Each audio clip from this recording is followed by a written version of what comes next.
রাসূল পাক সাল্লাল্লাহু আলাইহি ওয়াসাল্লাম ইন্তেকাল শরীফের আগে অসুস্থ হয়ে গেলেন। অসুস্থ হয়ে যাওয়ার পরে রব্বুল আলামিন জিবরাইল আলাইহিস সালাতু ওয়াস সালামকে পাঠাইলেন। জিবরাইল আলাইহিস সালাতু ওয়াস সালাম নবীজির সামনে এসে বলে, আসসালাতু ওয়াস সালামু আলাইকা ইয়া রাসূলুল্লাহ, আসসালাতু ওয়াস সালামু আলাইকা ইয়া হাবিবাল্লাহ। ও নবীজি, আল্লাহ রব্বুল আলামিন আমি জিবরাইলকে আপনার কাছে পাঠিয়েছে। আমি জিবরাইলকে আপনার কাছে পাঠিয়েছে আপনার বর্তমানের কি অবস্থা জানার জন্য। যদিও রব্বুল আলামিন উপর থেকে সব কিছুই জানেন, সব কিছুই দেখেন, তিনি তো আলিমুল গায়ব, রব্বুল আলামিন সব কিছু জানেন, কিন্তু রব্বুল আলামিন আপনার মুখ দিয়ে জানতে চায় আপনি কেমন আছেন। আমার নবী, মায়ার নবী রহমাতুল লিল আলামিন ডেকে ডেকে বলে, জিবরাইল আমি চিন্তিত হয়ে পড়েছি, আমি চিন্তিত হয়ে পড়েছি। জিবরাইল আমিন ডাক দিয়ে বলে, ইয়া রাসূলুল্লাহ, ইয়া হাবিবাল্লাহ, নবী গো আপনি চিন্তিত হয়ে পড়েছেন, এর কারণ কি? রাসূল পাক সাল্লাল্লাহু আলাইহি ওয়াসাল্লাম ডাক দিয়ে বলে, জিবরাইল একদিন তো আমার দুনিয়া থেকে বিদায় নিয়ে চলে যেতে হবে, একদিন তো আমার দুনিয়া থেকে বিদায় নিয়ে চলে যেতে হবে। জিবরাইল আমার সাহাবায়ে কেরামের কি অবস্থা হবে এই টেনশন আমার হয় না রে, আমার উম্মতের কি অবস্থা হবে। আমি রাসূল পাক সেই চিন্তার মধ্যে পড়ে গেছি। আমি রাসূল পাক সাল্লাল্লাহু আলাইহি ওয়াসাল্লাম, রাসূল পাক সাল্লাল্লাহু আলাইহি ওয়াসাল্লাম জিবরাইলকে বলে, জিবরাইল আমি সিজদার মধ্যে পড়ে পড়ে রব্বি হাবলি রব্বি হাবলি উম্মতি রব্বি হাবলি উম্মতি বলে বলে কান্দি। আমি দুনিয়া থেকে বিদায় নিয়ে চলে যাওয়ার পরে আমার উম্মতের কি অবস্থা হবে। আমার তো গুনাহগার উম্মত, এদের হায়াত অনেক কম, এরা দুনিয়ার মধ্যে গুনাহ করবে বেশি, এদেরকে শয়তানে ধোঁকা দিবেও বেশি, কিন্তু আমার উম্মত না জানি পথভ্রষ্ট হয়ে যায়, এই জন্য আমি রাসূল পাক চিন্তিত পড়ে গেছি। জিবরাইল আমিন ডাক দিয়া বলে, ইয়া রাসূলুল্লাহ, ইয়া হাবিবাল্লাহ, নবী গো আমি চলে যাচ্ছি। জিবরাইল আলাইহিস সালাতু ওয়াস সালাম ওই দিনের মতন চলে গেলেন। তারপরের দিন জিবরাইল আবার বললেন, আবার রাসূল পাক সাল্লাল্লাহু আলাইহি ওয়াসাল্লামের সামনে আসলেন। আসার পরে জিবরাইল আলাইহিস সালাতু ওয়াস সালাম আবার প্রথম দিনের মতন একই প্রশ্ন করলেন, ইয়া রাসূলুল্লাহ, ইয়া হাবিবাল্লাহ, নবী গো ও মায়ার নবী আপনি কেমন সুস্থতা বোধ করতেছেন। আমার মায়ার নবী দ্বিতীয় দিন আবার ডাক দিয়ে বলে, জিবরাইল ও জিবরাইল আমার জন্য আমার কোনো টেনশন হয় না, আমার সাহাবীদের জন্য আমার কোনো টেনশন হয় না রে, আমার একটাই টেনশন হয়, রব্বি হাবিলি উম্মতি, আমার উম্মতের কি অবস্থা হবে, আমার উম্মতের কি অবস্থা হবে। জিবরাইল আলাইহিস সালাতু ওয়াস সালাম দ্বিতীয় দিন আবার চলে গেলেন। তৃতীয় দিন আবার নবীজির কাছে আসলেন। তৃতীয় দিন আয়েশা আবার আগের দুই দিনের মতন আবার প্রশ্ন করলেন, ইয়া রাসূলুল্লাহ, ইয়া হাবিবাল্লাহ, নবী গো ও মায়ার নবী আপনি কেমন সুস্থতা বোধ করতেছেন। তৃতীয় দিন আমার নবী একই উত্তর দেয়, জিবরাইল রব্বি হাবিলি উম্মতি রব্বি হাবিলি উম্মতি। ওই দিন আমার জিবরাইল আলাইহিস সালাতু ওয়াস সালামের সাথে একজন ফেরেশতা এসেছিলেন, সেই ফেরেশতার নাম হচ্ছে ইসমাঈল। কি নাম? আজকের খুতবাতে এই আলোচনা। ইসমাঈল আলাইহিস সালাতু ওয়াস সালাম জিবরাইল আলাইহিস সালাতু ওয়াস সালামের সাথে আসলেন।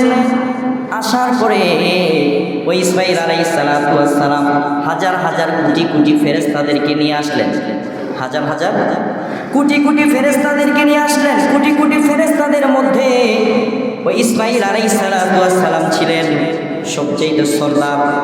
আর 100 কোটি, মোট 100 কোটি, অর্থাৎ 100 কোটি ফেরেশতা নিয়ে জিবরাইল আলাইহিস সালাতু ওয়াস সালামের সাথে রাসূল পাক সাল্লাল্লাহু আলাইহি ওয়াসাল্লামের দরবারে ইসমাঈল আলাইহিস সালাতু ওয়াস সালাম এসে হাজির হইলেন। সকলেই রাসূল সাল্লাল্লাহু আলাইহি ওয়াসাল্লামের আদেশ মানিয়ে লইলেন। রাসূল পাক সাল্লাল্লাহু আলাইহি ওয়াসাল্লামের সামনে সবাই উপস্থিত হয়ে গেলেন। এবার জিবরাইল আলাইহিস সালাতু ওয়াস সালাম ডাক দিয়া বলে, ইয়া রাসূলুল্লাহ, ইয়া হাবিবাল্লাহ, নবী গো ও মায়ার নবী মালাকুল মউত আজরাইল আলাইহিস সালাতু ওয়াস সালাম চলে এসেছে আপনার দুয়ারের সামনে। জিবরাইল ডাক দিয়ে বলে, ইয়া রাসূলুল্লাহ আপনার দুয়ারের সামনে মালাকুল মউত হাজির, আপনি যদি ইজাজত দেন তাহলে মালাকুল মউত ভিতরে ঢুকবে। ও নবী আপনি এমন নবী, এই আজরাইল আলাইহিস সালাতু ওয়াস সালাম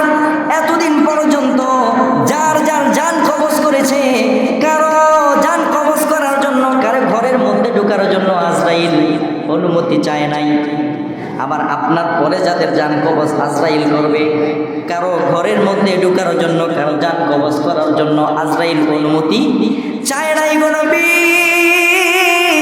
ও মায়ার নবী, আপনার দুয়ারের সামনে মালাকুল মউত হাজির। আবার নবী পাক সাল্লাল্লাহু আলাইহি ওয়াসাল্লাম ডাক দিয়া কয়, ও আজরাইল ভিতরে আসো। জিবরাইল আলাইহিস সালাম আর ইসমাঈল আলাইহিস সালাম রাসূল পাক সাল্লাল্লাহু আলাইহি সাল্লামের সামনে 100 কোটি ফেরেশতা সামনে হাজির। এর মধ্যেই মালাকুল মউত আসলেন। মালাকুল মউত এসে রাসূল পাক সাল্লাল্লাহু আলাইহি ওয়াসাল্লামের সামনে বললেন, আসসালাতু ওয়াসসালামু আলাইকা ইয়া রাসূলুল্লাহ, আসসালাতু ওয়াসসালামু আলাইকা ইয়া হাবিবাল্লাহ। মায়ার নবী, দয়ার নবী, রাহমাতুল লিল আলামিন, আমি মালাকুল মউত আপনার কাছে অনুমতি নিয়েছি। আমি জীবনে কোনোদিন কারো কাছ থেকে আমি অন্যান্য নবীদের জান কবজ পর্যন্ত করেছি। আমি জীবনে কোনোদিন কারো ঘরের মধ্যে ঢোকার জন্য পারমিশন চাই নাই। আমি কারো ঘরের মধ্যে ঢোকার জন্য অনুমতি চাই নাই। ও মায়ার নবী, আপনি তো আল্লাহর বন্ধু, আপনি রাহমাতুল লিল আলামিন, আপনি উম্মতের কান্ডারি। আপনাকে যদি আল্লাহ না বানাইতো, তামাম আসমান জমিন লৌহ কলম চন্দ্র সূর্য রব্বুল আলামিন কিছুই সৃষ্টি করতেন না। আমি এই জন্য আল্লাহ আমাকে পাঠিয়েছেন। আল্লাহ আপনার দিদার নেবেন, সেই জন্য আল্লাহ আমাকে পাঠিয়েছেন। নবী গো, ও মায়ার নবী, আপনি যদি অনুমতি দেন তাহলে আমি আপনার জানকে কবজ করব। নবী পাক সাল্লাল্লাহু আলাইহি ওয়াসাল্লাম ডাক দিয়ে বলে, আজরাইল তুমি কি জান কবজ করার জন্য এসেছো? জান কবজ করার জন্য এসেছো? আজরাইল ডাক দিয়ে বলল, ইয়া রাসূলুল্লাহ, ইয়া হাবিবাল্লাহ, নবী গো, ও মায়ের নবী, অবশ্যই আমি জান কবজ করার জন্য এসেছি। রব্বুল আলামিন আপনাকে আপনার জান কবজ করার জন্য আমাকে পাঠিয়েছে। আপনার দিদার রব্বুল আলামিন, আপনার দিদারের আশায় রব্বুল আলামিন বসে আছে।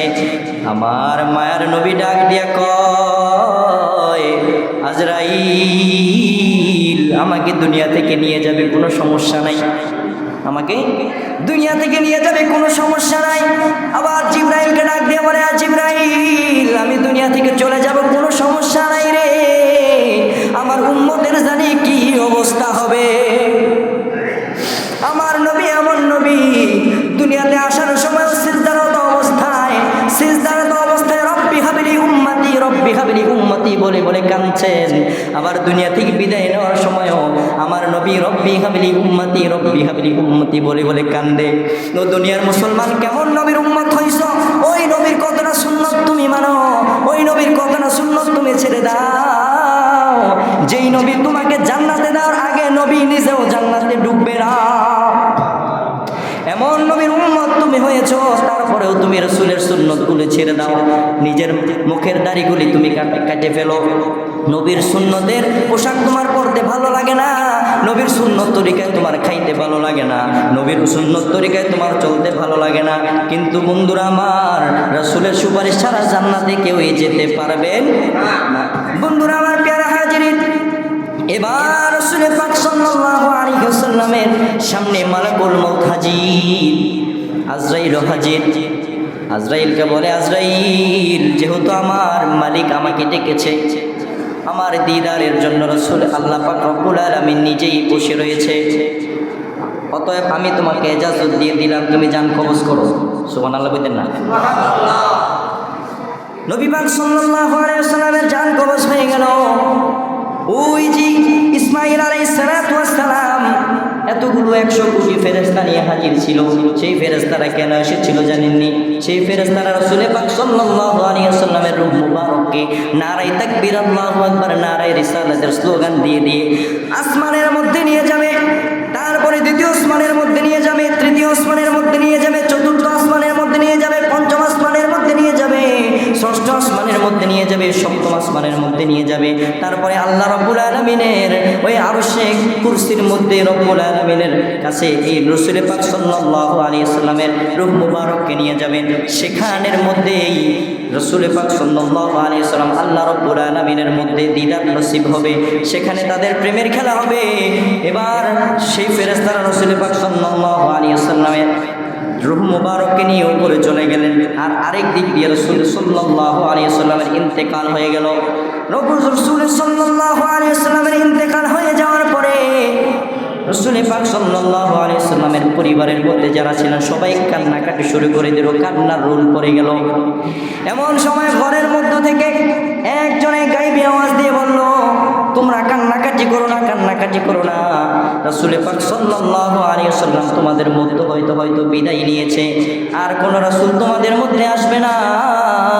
রাসূল পাক সাল্লাল্লাহু আলাইহি ওয়াসাল্লাম তোমাদের মধ্যে যেই সুন্নাহগুলো রেখে গিয়েছে, যে আমলগুলো রেখে গিয়েছে, সেই আমলগুলো তোমরা ঠিক মতন করবে। আর এরপরে যদি কোনো নবী দুনিয়ার মধ্যে যদি কোনো মানুষ নবী দাবি করে, তাহলে তোমরা কখনো তাকে নবী বলে মানবে না। কারণ নবীর পরে যদি নবী হইতো তাহলে আবু বকর নবী হইতো, ঠিক কিনা?